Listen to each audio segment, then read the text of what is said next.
다 같이 하나님께 영광의 박수 올려드리죠.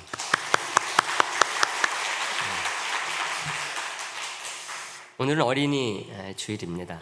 어린이 주일을 맞아서 오늘 이 말씀 보게 됐습니다. 이 말씀 속에 구원과 축복이 대를 이어서 자자손손 이어지게 되는 비결이 무엇인가 하는 것이 담겨져 있기 때문에 이 말씀을 보게 됐습니다. 여러분, 우리 신앙은 그냥 나만 잘 믿고 끝나면 되는 게 절대로 아닙니다. 자녀들 시대에 더 좋은 게 있을 것이니까 그냥 나름대로 알아서 믿고 싶은 것 믿으면 된다. 이게 절대로 그런 게 아니거든요. 만약에 세상에 우리 이 기독교 신앙 외에 또 다른 유일한 그런 진리의 종교가 있다고 한다면 모르지만은 그렇지 아니하는 게 분명하기 때문에 더욱더 그렇다고 할 수가 있습니다. 여러분, 이스라엘 예루살렘 성전 서쪽 벽을 보통 통곡의 벽이라고 그러는데요. 이곳에 가게 되면은 하루도 빠짐없이 유대인들이 모여서 정말 벽을 치면서 통곡하면서 기도를 합니다. 근데 자세히 보게 되면은 그냥 기도하는 게 아니죠. 하나같이 이 팔목에 띠를 두르고 이마에도 띠를 두르고 기도하는 것을 보게 됩니다. 자세히 보게 되면 가죽띠만 또 두른 게 아닙니다. 검은색 띠에다가 자세히 보게 되면은 작은 상자를 같이 두르고 있는 것을 알게 됩니다. 테필린이라고 부르는 이것을 신약 성경에서는 경문이라는 말로 번역을 하고 있습니다. 마태복음 23장 5절에 보게 되면은 그 말이 나옵니다. 그들의 모든 행위를 사람에게 보이고자 하나니 곧 그 경문 띠를 넓게 하며 옷수를 길게 하고, 이렇게 말을 하고 있습니다.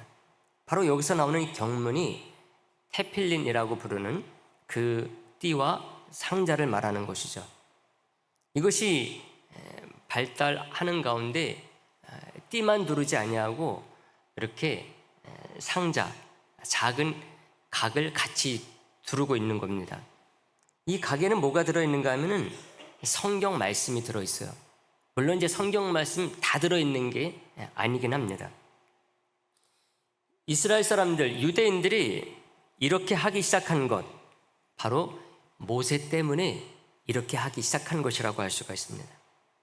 그것을 우리가 오늘 읽지 않았지만은 6장 8절에 보면 나옵니다. 우리가 5장 마지막 부분을 봤는데요. 6장 8절 말씀에 보게 되면은 너는 또 그것을 내 손목에 매어 기호를 삼으며 내 미간에 붙여서 뭐를 삼는다? 표를 삼고, 이렇게 딱 말을 하고 있습니다. 언뜻 생각하면은 뭔가 대단한 것이 있나 보다. 우리가 이렇게 생각하기가 쉬워요. 고차원적인 어떤 뜻이 담겨져 있고 숭고한 아주 철학적인 뭔가가 담겨 있는 이런 것으로 생각하기가 쉽다는 것입니다. 그러니까 저 정도 하고 있는 것 아닌가, 그렇게 생각하는 것이죠. 근데 절대로 그런 것이 아닙니다. 한마디로 말하면은 왜 모세가 이스라엘 사람들, 유대인들에게 이렇게까지 하게 했느냐? 말을 안 들어서 그런 것입니다. 그것도 오죽 말을 안 들었으면은 이렇게까지 하면서 애어른할 것 없이 남녀노소 구분하지 아니하고 이렇게까지 하면서 하나님의 말씀을 가지고 살아야 되는가? 이것을 실천하도록 하게 하기 위해서 이렇게까지 했어야만 됐을까? 이것을 생각하게 하는 것이 바로 이스라엘 유대인들이 팔목에, 이마에 이런 것들을 두르고 있는 것입니다. 여러분, 이마에 붙어 있다는 것이 무엇을 의미합니까? 왜 이마에 붙이게 했느냐? 이거는 서로 보면서 잊지 않도록 한 것입니다. 붙이고는 자신을 위한 것이 아닌 거죠. 서로 다 붙이고 다니니까 그거 보면서 기억하라는 것입니다. 그럼 손목에는 왜 하게 했을까요? 혹 상대방이 없더라도 자기 팔목에 딱 붙어 있으니까 잊을래야 잊을 수가 있습니까? 없습니까? 잊을 수가 없는 거예요. 걸어 다니면서 계속 보게 되니까 잊을 수가 없는 것입니다. 우리가 생각해 보면은 어떤 면에서는 유치한 방법이라고 할 수가 있어요. 근데 모세는 그 당시에 이스라엘 백성들에게 야, 이 정도는 해야지만 이스라엘 백성들이 이거를 잊지 않을 것 같아. 그래서 생각해낸 거예요. 사랑하는 성도 여러분, 모세가 이렇게까지 이런 조치를 취하게 된 이유, 그게 바로 오늘 본문 속에 나오고 있기 때문에 오늘 본문 말씀을 우리가 보게 됐습니다. 오늘 본문 첫 절 28절 말씀인데요, 우리가 봤지만 다 같이 다시 한번 보도록 하겠습니다. 28절 말씀입니다. 여호와께서 너희가 내게 말할 때에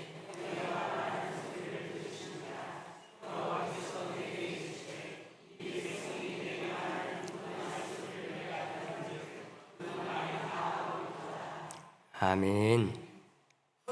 지금 모세가 이스라엘 백성들 모아놓고 설교를 하고 있는 것이거든요. 근데 그 설교 내용 속에 지금으로부터 40년 전에, 정확히 말하면 39년 정도 전입니다. 이때 시내산에서 있었던 일을 말하고 있는 겁니다. 시내산에서 하나님이 모세에게 율법을 처음 주셨을 때 원래는 하나님이 이스라엘 백성들에게 직접 주시고자 했습니다. 우리가 아는 것은 하나님이 모세에게 율법을 주시고 그 율법을 받은 모세가 이스라엘 백성들에게 전해준 것으로 알고 있거든요.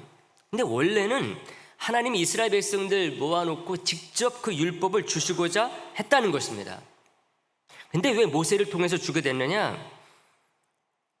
그 상황에서 그 하나님이 이스라엘 백성들에게는 너무나 무서웠다는 것입니다. 그럴 수밖에 없는 게, 하나님은 나타나시는데 그냥 나타나시지 않았어요. 나타나실 때마다 우레와 번개가 막 내리치는 거예요. 그리고 구름이 가득했습니다. 온 산이 진동을 하면서 나팔 소리가 막 울려 퍼지는 거예요. 그러니까 이스라엘 백성들이 그 상황을 너무나 무서워했던 거죠. 벌벌벌 떤 것입니다. 야, 하나님이 오늘 우리와 만나시고 그러시는데 다 모이라고 그래. 하나님이 오늘 우리를 만나신대. 그럴 때마다 너무나 무서운 것이고, 이거 우리와 번개 맞아가지고 어떻게 되는 것 아니야. 너무나 무서워가지고 벌벌벌 떨기만 했다는 것입니다. 그것을 오늘 본문 앞에 나오는 구절을 통해서 우리들이 확인할 수가 있어요. 오늘 본문 5장 25절 말씀, 바로 앞에 있는 말씀입니다. 5장 25절 말씀에 보게 되면 이렇게 되어 있어요. 이제 우리가 죽을 까닭이 무엇이니까? 이 큰 불이 우리를 삼킬 것이요, 만일 우리가 우리 하나님 여호와의 음성을 다시 들으면 뭐 할 것 같다? 죽을 것이다. 불이 나와가지고 자기들을 삼켜버릴 것 같은 이런 생각이 들 정도로 하나님과 직접 만나서 얘기하는 것, 그 말씀을 듣는 게 무서웠다는 것입니다. 그러니까 이스라엘 백성들이 모세에게 다음부터는 하나님으로부터 우리가 직접 듣지 않고 당신 모세를 통해서 듣게 해달라, 이렇게 요청을 했다는 것입니다. 그게 오늘 본문 바로 앞절 27절에 나오는 말씀이에요. 27절에 한번 보세요. 당신은 가까이 나아가서 우리 하나님 여호와께서 하시는 말씀을 어떻게 해요? 다 듣고 우리 하나님 여호와께서 당신에게 이르시는 것을 다 우리에게 어떻게 해요? 전하소서. 우리가 듣고 행하겠나이다 하였느니라. 이렇게 딱 말하고 있어요. 이렇게 모세와 이스라엘 백성들이 하는 대화를 들으시고 하나님께서 말씀하신 거예요. 반응하신 거죠. 그 얘기를 들어보니까 그 말이 참 맞다는 그런 말씀을 하신 것입니다. 그래서 28절 뒷부분에 이런 얘기를 하는 거예요. 내가 들은즉 그 말이 다 옳도다. 진짜 백성들이 무서워했겠다. 그래서 하나님은 이때부터 모세를 통해서 전달하겠다 그러시면서 한 가지 강조한 게 있어요. 앞으로 너희들에게 직접 말하지 않고 모세를 통해서 말하겠는데 하나 분명히 할 게 있다. 그게 뭐냐? 지금 너희들이 나를 두려워하고 경외하는 것처럼 이것을, 이 중심을 잊지 말고 다른 것을 할 게 아니라 주시는 그 말씀, 그 하나님의 말씀을 잘 지켜서 영원히 복을 받도록 하라는 이 말씀을 딱 한 것입니다. 그게 바로 29절에 있는 말씀이에요. 29절 말씀도 다 같이 한번 볼까요? 29절 말씀 다 같이 보겠습니다. 시작. 다만 그들이 항상 이 같은 마음을 품어 나를 경외하며 내 모든 명령을 지켜서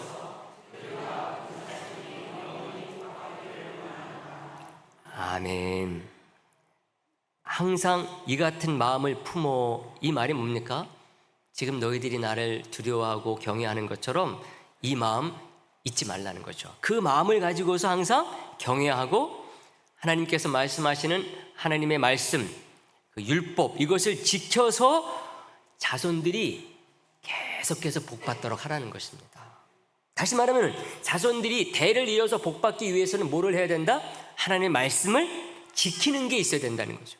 하나님의 말씀을 가지고 사는 게 있어야 된다는 것입니다. 이렇게 해서 모세가 그때 이제 시내산에 홀로 갑니다. 그리고 그 말씀을 받아가지고 전한 말씀이 뭐냐? 모세오경, 그 율법을 말하는 거예요. 하나님은 이때 모세에게 분명히 말씀하셨어요. 이 말씀을 가지고 행하고 이 말씀을 가지고 살아야지만이 그 복이 대대로 자자손손 이어질 것임을 말씀하고 있는 것입니다. 조금 설명한다고 한다면은 이 말씀을 가지고 구원받는다는 얘기가 아니에요.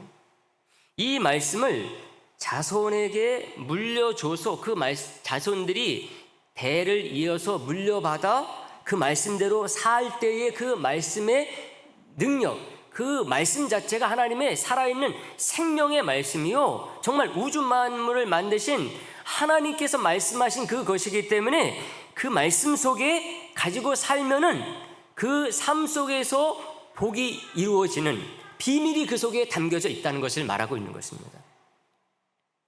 33절 말씀에서 그것을 분명하게 알 수가 있어요. 오늘 본문 마지막 절이죠.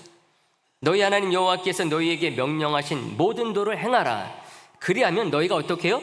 살 것이요, 복이 너희에게 있을 것이며 너희가 차지한 땅에서 너희의 날이 길리라. 그 말씀 가지고 대대로 사는 것 가운데 앞으로 가나안 땅에 들어가서 정말 대를 이어서 사는 비밀이 그 속에서 나온다는 것입니다. 그냥 사는 것 정도가 아니라 복받고 사는 비밀이 거기서 나온다는 것입니다. 근데 이게 쉽지 않다는 것이 밝혀진 거예요. 그 말씀 가지고 이스라엘 백성들이 대를 이어가면서 소중히 여기고 그 말씀대로 살면 되는데 이게 불가능하다. 이게 힘들다. 이스라엘 백성들에게 이게 힘들다. 이것이 밝혀지고 증명이 되어버렸어요. 언제요?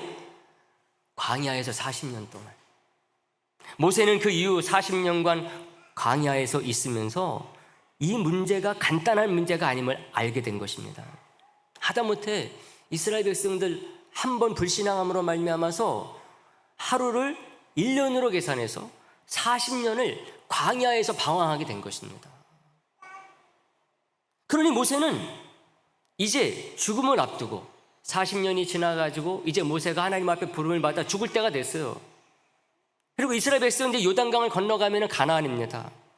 그 가나안에 들어가게 된 이스라엘 백성들 앞에 모세가 마지막 유언의 말씀으로 오늘 이 말씀을 하고 있는 것입니다. 근데 그 하나님의 말씀을 말하는 가운데 무슨 얘기한 건가 하면은 40년 전에 있었던 그 일을 말하면서 얘기를 하고 있는 것입니다. 왜 그러느냐? 40년이 흘러가면서요, 세대가 완전히 바뀌어버렸어요. 40년 전에 말씀했었던 그 말씀을 들었던 이스라엘 백성들은 다 죽고 세대가 완전히 교체가 됐습니다. 40년이 지나가지고 새로운 세대가 이제 가나안에 들어가야 되겠기 때문에 가나안에 들어갈 그 사람들을 앞에 놓고서 모세가 마지막으로 40년 전에 있었던 일을 예로 들면서 교훈하고 있는 것입니다. 무엇을요? 이 말씀 가지고 너희들이 대대로 살아야 된다. 그래야지만이 진짜 복받는 비결이 있다. 이 말씀을 하고 있는 것입니다. 근데 40년 동안 이 말씀 가지고 사는 것이 힘들다? 안 힘들다? 힘들다는 것이 증명됐거든요. 그래서 앞으로는 이스라엘 백성들은 어떻게 하면 이 말씀 가지고 살게 할 것인가? 모세가 많이 고민을 했어요. 그래서 이 말씀을 가지고 지킬 수밖에 없는 특단의 조치를 모세가 취하게 된 거예요. 그게 바로 쉐마입니다. 신명기서 6장 4절에서 9절까지 나오는 말씀인 거죠. 이 말씀이 들으라라는 쉐마라는 단어로 시작이 되기 때문에 보통 이스라엘 백성들, 아니 믿지 않는 사람들도 알죠. 쉐마가 뭔지 압니다. 이 쉐마가 만들어진 것입니다. 6장 4절에 보게 되면은 이스라엘아 들으라. 우리 하나님 여호와는 오직 유일한 여호와이시니 이렇게 하면서 시작이 돼요. 근데 원래는 히브리어로는 들으라가 먼저 나와요. 들으라 이스라엘아. 들으라는 단어가 쉐마입니다. 원래는 샤마라고 하는 단어의 명령형이 쉐마입니다. 그래서 보통 쉐마 하면은 이스라엘 백성들에게 하나님께서 주신 하나님의 말씀에 대한 명령이다. 이렇게 알고 있는 것입니다. 근데 그 말씀 끝에 가서 하나님의 말씀, 율법을 어떻게 하면은 자녀들에게 가르치고 자녀의 자녀, 대를 이어가면서 지킬 수 있게 할 수 있을지, 이 조치, 특단의 조치를 모세가 담아내고 있는 것입니다. 그게 바로 뭐냐 하면은 하나님의 말씀, 율법을 상징하는 것을 손목에 메고 미간에 붙여서 기호를 삼고 표를 삼도록 한 것입니다. 이스라엘 백성들은 이것을 명하는 말씀을 정말 그때부터 손목에 메고 이마에 붙이는, 그래서 살도록 하는 일들을 해온 것입니다. 근데 이것을 모세가 처음 고안했느냐, 모세가 처음 이것을 생각해냈느냐, 그건 아니에요. 그것을 출애굽기서 13장에 가면 알 수가 있습니다. 출애굽기 13장은 뭔가 하면은 6월절 사건을 다루고 있는 장입니다. 그래서 모세오경 가운데 출애굽기서 13장 하면은 이스라엘 백성들이 그 바로, 애굽의 바로로부터 해방이 돼가지고 나오는 가운데 어떻게 나오게 됐느냐, 그것을 담고 있는 6월절 사건이 딱 나와 있습니다. 그래서 출애굽기서 13장이 아주 중요한 장입니다. 애굽 바로가 10가지 재앙에 놀라가지고 이스라엘을 놔주게 된 사건이죠. 출애굽기서 13장 9절에 보게 되면 딱 나옵니다. 그때 뭐라고 하나님께서 말씀하시느냐, 6월절을 딱 제정을 하시면서 이렇게 말씀하세요. 이것으로 내 손의 기호와 내 미간에 뭐를 삼는다? 표를 삼고 여호와의 율법이 내 입에 있게 하라. 이는 여호와께서 강하신 손으로 너를 애굽에서 인도하여 내셨다. 이렇게 말하고 있어요. 한 번이 아닙니다. 13장 16절에 가게 되면 똑같은 내용이 다시 나와요. 이것이 내 손의 기호와 내 미간의 표가 되리라. 이는 여호와께서 그 손의 권능으로 우리를 애굽에서 인도하여 내셨음이니라 할지니라. 딱 이렇게 말하고 있어요. 근데 여기서 손의 기호를 삼고 미간의 표를 삼으면서 기억하라는 내용은 뭔가 하면은 모세오경 율법 전체가 아니에요. 뭐를 말하는가 하면 6월절 사건만을 말하는 것입니다. 너희들이 자녀들에게 손의 기호와 미간의 표를 삼아가지고 6월절 사건이 잊지 않도록 하라는 것입니다. 6월절 사건이 뭐냐? 이스라엘 백성들이 430년 동안 애굽에서 노예 생활을 했는데 하나님께서 애굽의 바로 왕을 10가지 재앙으로 징계하심으로 말미암아서 이 바로가 이스라엘 백성들을 놔주게 됐다는 것입니다. 그래서 생긴 게 6월절이에요. 요거 잊지 말도록 하라는 것입니다. 하나님께서 역사하셔서 이스라엘 백성들이 430년의 노예 생활을 끝내고 탈출해서 가나안에 들어가게 된 사건을 말하는 것입니다. 요거 잊지 아니하도록 손의 기호와 미간의 표를 삼으라는 것입니다. 근데 이때는 항상 손목의 기호를 보고 미간의 표를 보면서 뭐를 기억하는 것입니까? 유월절을 기억하는 거예요.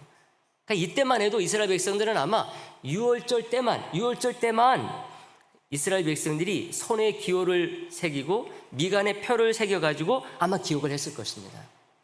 근데 모세는 이것을 그로부터 40년 후에 이것을 확대 적용한 것입니다. 그래서 모든 율법에 대해서 항상 기억할 수 있도록 유언으로 남긴 것입니다. 너희들 이것을 앞으로 유월절 때만이 아니라 매일 이 말씀 가지고 살도록 하기 위해서 손목에 기호를 삼고 미간에 표를 삼아라, 이 말씀을 딱 한 것입니다. 즉 유대인들은 오늘날 이 테필린 경문각에 두 가지 내용을 적어가지고 이 속에 넣습니다.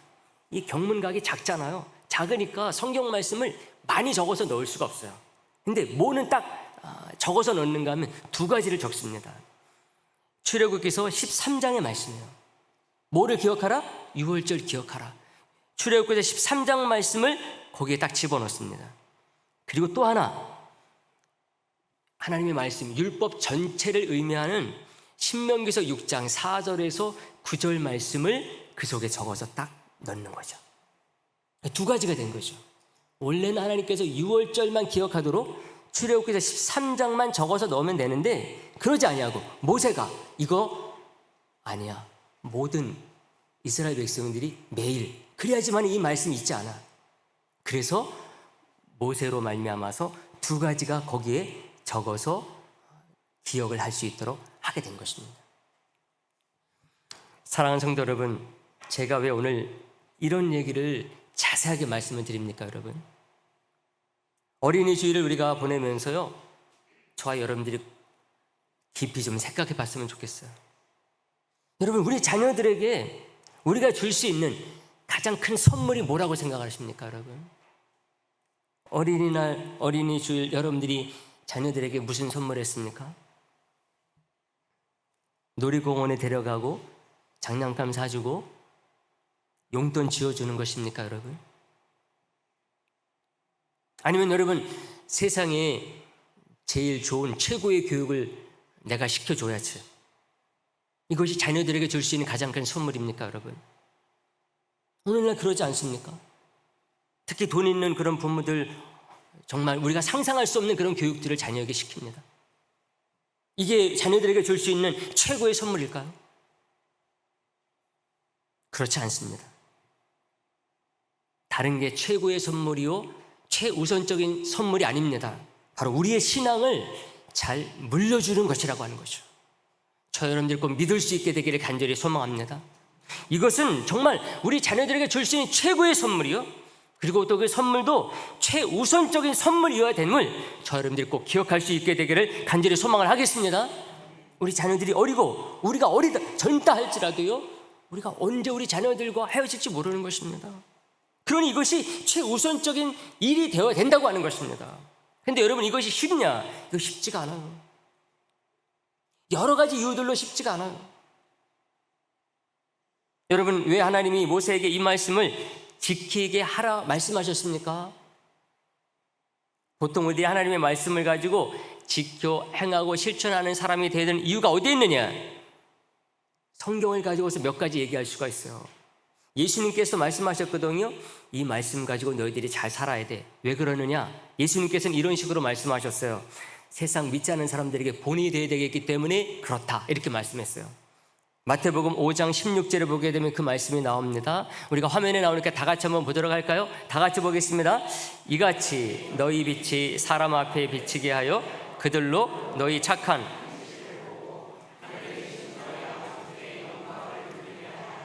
아멘.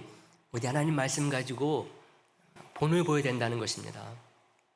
그래서 그런 행실을 보고서 세상 믿지 않는 사람들이 그것을 보고 하나님 앞에 나오도록 해야 된다는 것입니다. 그래서 하신 말씀이 그 말이에요. 너희 착한 행실을 보고. 근데 너희 착한 행실이 어디에서 나옵니까? 하나님 말씀 지키는 것에 나오는 거죠. 그래서 우리들이 하나님의 말씀을 가지고 살아야 되는 이유를 예수님께서 이런 식으로 말했어요. 근데 또 있습니다. 왜 우리도 하나님 말씀 가지고 살아야 되느냐? 바울과 베드로가 이렇게 말했어요. 그것을 통해서 우리가 성화되는 것이다. 거룩해지는 비결이 거기에 담겨져 있다고 말을 합니다. 디모데전서 4장 5절에 보게 되면 바울이 이렇게 말했어요. 하나님의 말씀과 기도로 거룩해진다 이렇게 말했어요. 다른 것으로 우리가 거룩해지는 게 아니라는 것입니다. 하나님의 말씀 가지고 살 때에 그 말씀 속에 우리가 하나님께서 기뻐하시는 거룩함의 그 비밀들이 담겨 있어서 거룩함으로 나가는 사람이 될 수 있다는 것입니다. 베드로도 그런 식으로 말했어요. 베드로전서 1장 15절 16절에 보게 되면은 오직 너희를 부르신 거룩한 이처럼 너희도 모든 행실에 거룩한 자가 되라. 기록하였으되 내가 거룩하니 너희도 거룩할지어다 하셨느니라. 아멘. 딱 이렇게 말씀하고 있어요. 근데 그 거룩하는 비결 어디서 나오느냐? 말씀에서 나오는 거죠. 근데 제가 오늘 한 가지 더 추가하는데요. 오늘 말씀과 근거해서 우리가 하나님의 말씀을 가지고 살아야 되고 지켜야 되는 이유가 어디에 있느냐? 그것은 바로 앞에서 말씀드린 것처럼 우리의 신앙을 자자손손 대대로 물려주기 위해서 그렇다는 것입니다. 여러분 생각해 보세요. 물려줘야 우리 자녀들이 가진 게 있을 것 아닙니까? 돈을 물려주면 자녀들이 돈을 가지고 사는 거죠. 저와 여러분들이 말씀을 물려주고 신앙을 물려줄 때에 우리 자녀들이 그거 가지고 살 수 있는 것 아니겠습니까? 가진 신앙이 없는데 어떻게 구원을 받겠으며 어떻게 하나님이 주시는 복을 받아 누릴 수가 있겠습니까? 세상의 복밖에는 받아 누릴 게 없는 거죠. 세상의 복이라고 하는 것은요 너무나 제한된 거예요. 이 세상에서 우리가 받아 누릴 하나님의 복이 있는 것이 분명한데 여러분 그 하나님을 믿어야 그 복을 받아 누릴 것 아니겠습니까? 그 하나님의 말씀을 알아야 그 말씀 속에서 나오는 그 복을 그들이 누릴 수 있을 것 아니냐 하는 것입니다. 근데 여러분 점점 우리의 자녀들, 우리 다음 세대는 받는 게 없다는 것입니다. 그러니 무엇을 어떻게 할 수 있겠느냐는 것이에요. 그래서 이 시간 우리가 좀 스스로 묻고 대답했으면 좋겠어요. 정말 내가 이 신앙을, 이 믿음을 물려주기 위해서 어떤 정성과 노력을 기울이고 있는지 이것을 우리가 좀 스스로 묻고 대답했으면 좋겠습니다. 하나님의 말씀 단 한 절이라 할지라도 내가 우리 자녀에게 이것을 평생의 말씀으로 물려주기 위해서 내가 어떤 정성과 노력을 기울이고 있느냐 하는 것입니다. 여러분 유대인들이 그 테필린 경문각을 이마에 두르고 손목에 칭칭 감아 두르면서까지 물려주고자 한 것을 우리가 생각해 봐야 돼요. 보통 그걸 가죽띠라고 얘기를 하거든요. 근데 이스라엘은 더운 나라예요. 더운 나라에서 그거 가죽띠 칭칭 감고 이 두르고 하는 걸 생각해 보세요. 얼마나 덥습니까? 제가 그렇게까지 표현했잖아요. 유치한 방법이다 이거. 어떻게 그렇게까지 하게 할 수 있느냐는 것입니다. 또 애들은 뭐 그렇다 치지만 어른들 다 나이 먹어가지고 그러신 분들이 이거 칭칭 잠아서 왜 그러십니까? 그러니까 모세가 우리 말 안 듣는다고 이렇게 하래. 정말 유치하잖아. 근데 모세는 그렇게까지 해서라도 우리 백성이, 우리 자녀들이 하나님 말씀 가지고 사는 것이 되도록 해야 되겠다고 하는 것을 그 모세가 결심한 거예요. 너희들이 이거 앞으로 대대로 그렇게 하라는 것입니다. 근데 정말 이스라엘 백성들이 그렇게 했어요. 오늘날도 그것을 그들이 해서 그런지요. 이스라엘 유대인들 보세요. 지금 그거 몇천 년이 지났는데 지금도 하고 있어요. 유대인들이 누굽니까? 하나님 말씀 모세오경 가지고 사는 사람들이잖아요. 예수 없는 유대교를 말합니다. 알맹이 빠진 유대교인데도 불구하고 그들이 그것을 통해서 자녀들이 그것을 이어가고 있어요. 오늘날 우리나라 많은 사람들이 하브르타 교육 말하지 않습니까? 이게 다 뭡니까? 유대인들이 지금 하고 있는 그 성경 교육에서 나온 거예요.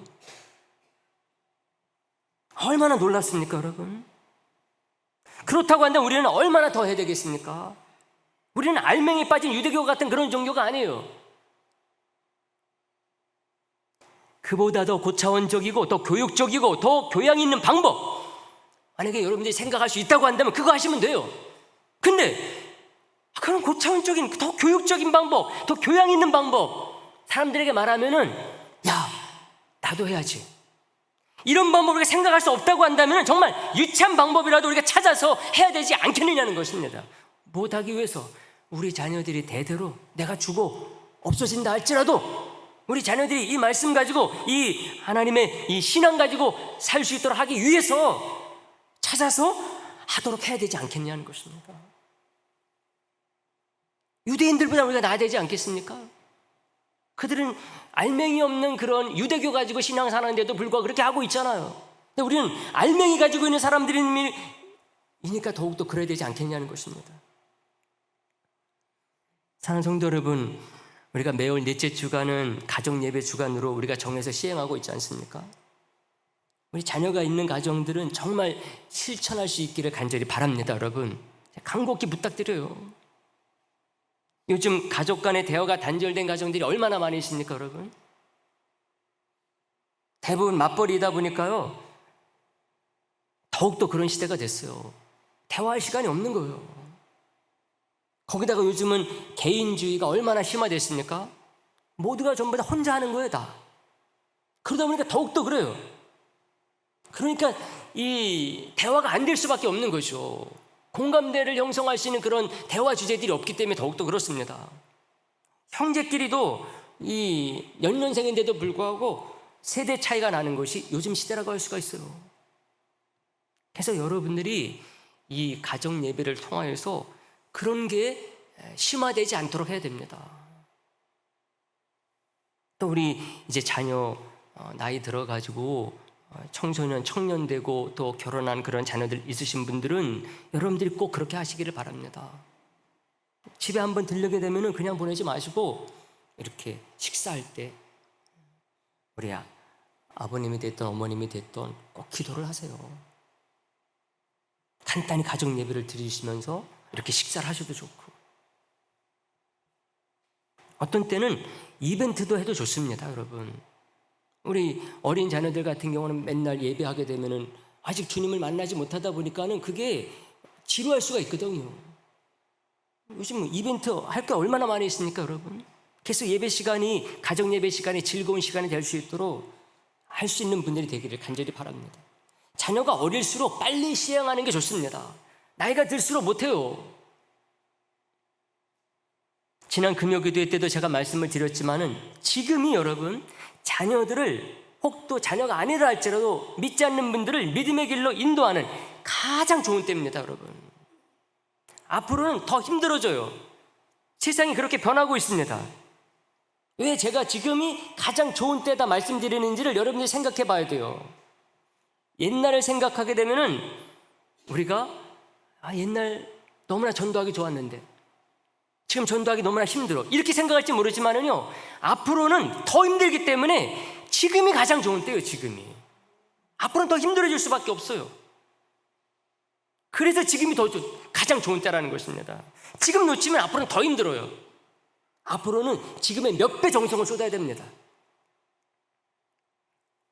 사랑하는 성도 여러분, 말씀 정리하는데요, 오늘 우리는 어린이 주일을 맞아가지고 신명기서 말씀을 가지고 가르쳐 행하게 하라라는 제목으로 생각했어요. 모세가 왜 가르쳐 행하라는 말씀을 남겼는지를 생각했어요. 모세가 이스라엘 백성들에게 이 일을 지속적으로 할 수 있도록 얼마나 유치한 일까지 거국적으로 실천하게 했는지 이것을 생각한 것입니다.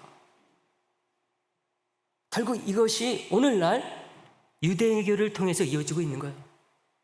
사랑하는 성도 여러분, 예수님은요, 자식을 위한 부모의 노력을 절대로 가볍게 보시거나 무의미하게 만드시는 분이 아니에요. 예수님은 자녀를 위해서 애쓰는 부모 절대로 모른 척하지 않습니다. 회당장 야이로가 자기 딸을 위해서 딱 구했을 때요, 예수님께서 거절하셨느냐? 거절하지 않으셨어요. 회당장이 뭐냐? 당시 이스라엘 백성들을 잘못된 길로 인도하는 주범들이라고 할 수가 있어요. 근데도 불구하고 예수님은 회당장 야이로가 자기 딸을 살려달라고, 치료해달라고 왔을 때 거절하지 않으셨어요. 그 집까지 직접 찾아가서 주님께서 살려주셨어요. 귀신 들린 아들을 치료하기 위해서 발벗고 나선 아버지도 마찬가지였습니다. 예수는 물리치지 않았어요. 근데 이거는 유대인들에게만 그랬느냐? 아니에요. 이방인들도 마찬가지였어요. 수로보니게 여인이 귀신 들린 자기 딸 주님께 나와가지고 치유해달라 그랬을 때 예수님께서 내치지 않았어요. 왜 그랬느냐? 부모의 마음을 아시는 거예요. 부모의 마음을. 그러므로 우리 성도님들도 이것을 꼭 믿고 우리 자녀들 참 전도하기 위해서 많이 노력했지만 잘 안 돼서 시리하고 실망하고 중단하고 포기한 그런 분들이 있다고 한다면은 절대로 여러분들이 그런 속에서 다시 시작할 수 있게 되기를 간절히 소망합니다. 그래서 뜻한 말을 꼭 이룰 수 있기를 주님의 이름으로 축복의 말씀을 드립니다. 기도하겠습니다.